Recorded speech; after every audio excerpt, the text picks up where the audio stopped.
Tout le monde pense que Gégé est riche grâce à sa musique. C'est une erreur totale. En réalité, il a bâti une fortune colossale de 2,5 milliards de dollars dans un secteur où personne ne l'attendait.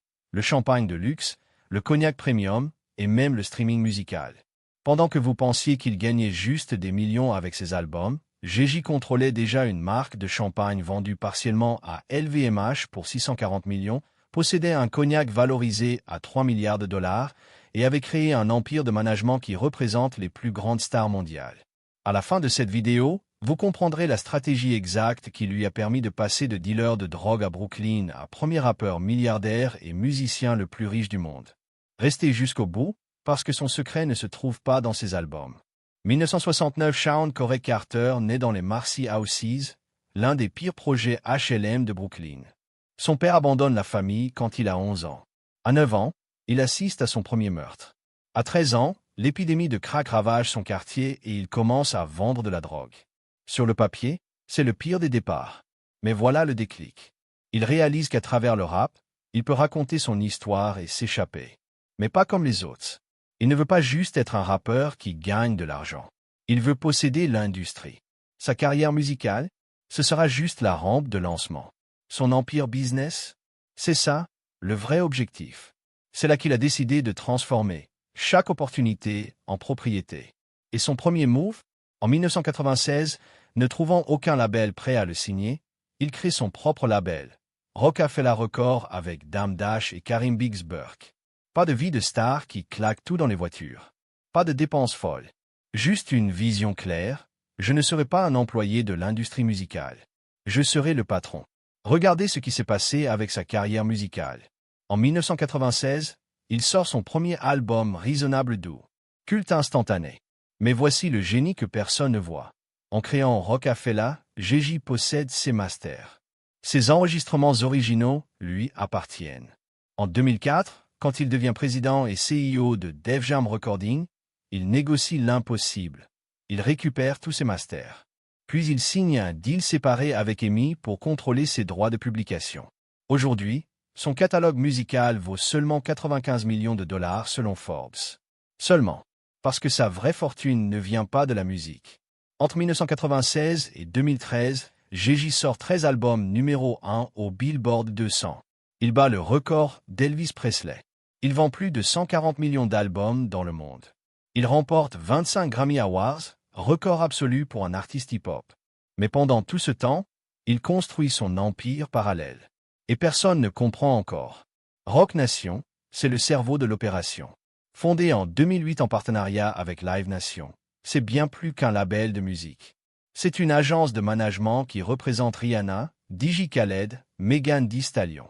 C'est une agence sportive, Roc Nation Sport, qui manage des stars comme Kevin Durant et Skylar Diggins-Smith.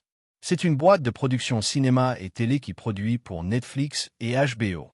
Mais voici le vrai coup de maître, Gégé utilise Roc Nation pour contrôler le Super Bowl Halftime Show depuis 2019 grâce à un partenariat avec la NFL.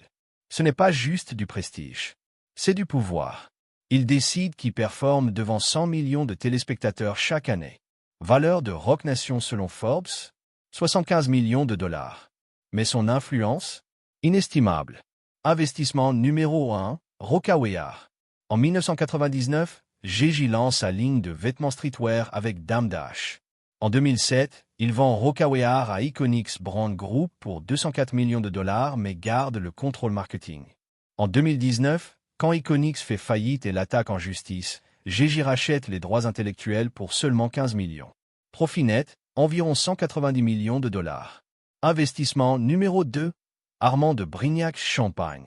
En 2014, Gégé acquiert la marque de champagne de luxe Armand de Brignac, surnommée Ace of Spades à cause de son logo.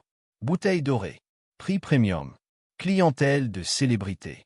En 2021, il vend 50% des parts à LVMH, le géant du luxe dirigé par Bernard Arnault, l'homme le plus riche du monde.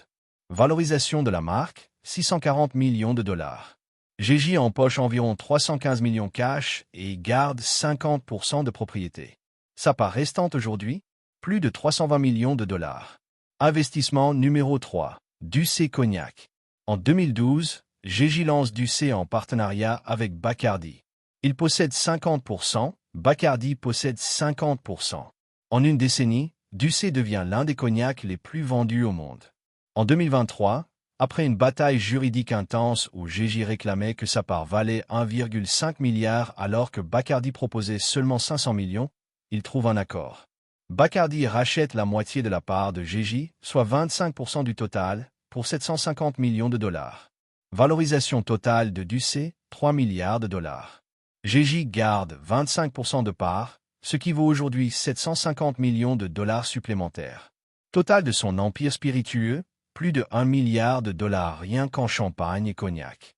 Investissement numéro 4, Uber. En 2013, Gégis investit 2 millions de dollars dans Uber quand personne ne connaît encore cette start-up. Aujourd'hui, cet investissement vaut 70 millions de dollars. Rendement, 3500%. Investissement numéro 5, Tidal. En 2015, Gégis achète la plateforme de streaming norvégienne Aspiro pour 56 millions et la rebaptise Tidal. Concept, streaming haute fidélité contrôlé par les artistes, pas par des géants tech. Pendant des années, tout le monde prédit l'échec de Tidal face à Spotify et Apple Music.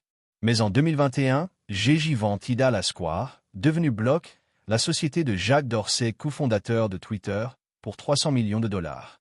Profit, 244 millions. Investissement bonus. En 2004, Gégis investit 1 million dans les Brooklyn Nets quand ils sont encore les New Jersey Nets. En 2013, quand il lance Roc Nation Sport et devient agent sportif, il doit vendre sa part pour éviter un conflit d'intérêts. L'équipe vaut alors 3,5 milliards. Son retour sur investissement exact n'est pas public, mais c'était massif. Gégis ne fait pas comme les rappeurs traditionnels qui claquent tout en bijoux et voitures.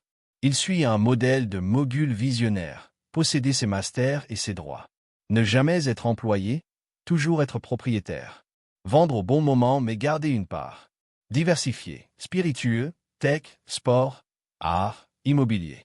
Utiliser sa célébrité comme levier mais construire des vraies entreprises. Sa fortune actuelle, 2,5 milliards de dollars selon Forbes 2025. Comparaison, Dr, 800 millions. Kanye West YE, environ 400 millions après les controverses. Rihanna, 1,4 milliard. Beyoncé sa femme, 800 millions. Fortune combinée du couple Carter, plus de 3 milliards de dollars. Et voici comment Gégis continue de grossir sa fortune. Revenus annuels de ses actifs, 70 à 80 millions de dollars par an.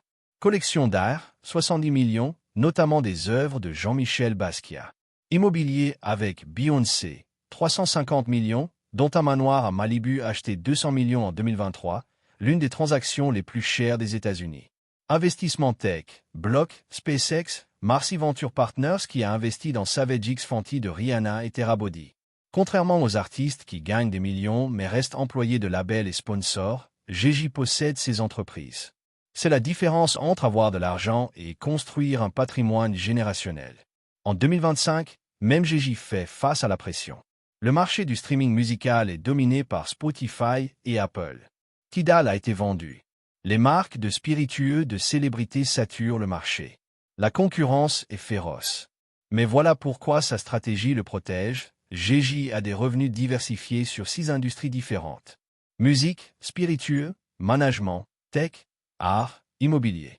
Même si une entreprise ralentit, les 5 autres compensent. Il ne dépend d'aucune source unique de revenus. C'est ça, la vraie résilience financière. Je ne suis pas un businessman. Je suis une entreprise, mec. Gégis l'a dit en 2005 dans sa chanson Diamonds from Sierra Leone Remix. 20 ans plus tard, il l'a prouvé mieux que quiconque. Récapitulons l'empire Gégis en 2025. Fortune nette, 2,5 milliards de dollars. Premier rappeur milliardaire en 2019, artiste musical le plus riche du monde en 2025. D'USSÉ Cognac, part de 25% valorisé à 750 millions. Armand de Brignac, part de 50% valorisé à 320 millions. Roc Nation, 75 millions. Catalogue musical, 95 millions. Investissement tech Uber, Block, 70 millions. Collection d'art, 70 millions. Immobilier, 350 millions. Revenu annuel passif, 70 à 80 millions de dollars. Avec Beyoncé, fortune combinée de plus de 3 milliards. À 55 ans, Gégé n'a pas sorti d'album solo depuis 2017 avec 4h44. Et pourtant, sa fortune continue de doubler. Il n'a plus besoin de la musique. Son empire tourne sans lui sur scène. Il négocie avec Bernard Arnault, l'homme le plus riche du monde. Il investit dans SpaceX. Il conseille Beyoncé qui elle-même approche le milliard. Warren Buffett, le légendaire investisseur, a partagé une couverture de Forbes avec Gégé et a déclaré « Bientôt, les jeunes demanderont des conseils financiers à Gégé plutôt qu'à moi. » Cette prédiction s'est déjà réalisée. Maintenant, question pour vous. Si vous aviez 10 millions demain, suivriez-vous le modèle Gégé en diversifiant au maximum dans 5 industries différentes, ou vous concentreriez-vous sur un seul secteur pour devenir expert? Dites-le en commentaire, je lis tout. Et si vous voulez comprendre comment LeBron James a bâti son milliard avec Spring Hill Company et ses investissements dans Blaze Pizza et Liverpool FC, ou comment Kanye West est passé de 2 milliards à 400 millions après ses controverses, cliquez sur la vidéo qui apparaît maintenant. Même ambition, mais des destins très différents. Abonnez-vous si vous voulez plus de décryptage business des plus grandes stars. On se retrouve dans la prochaine vidéo. Salut!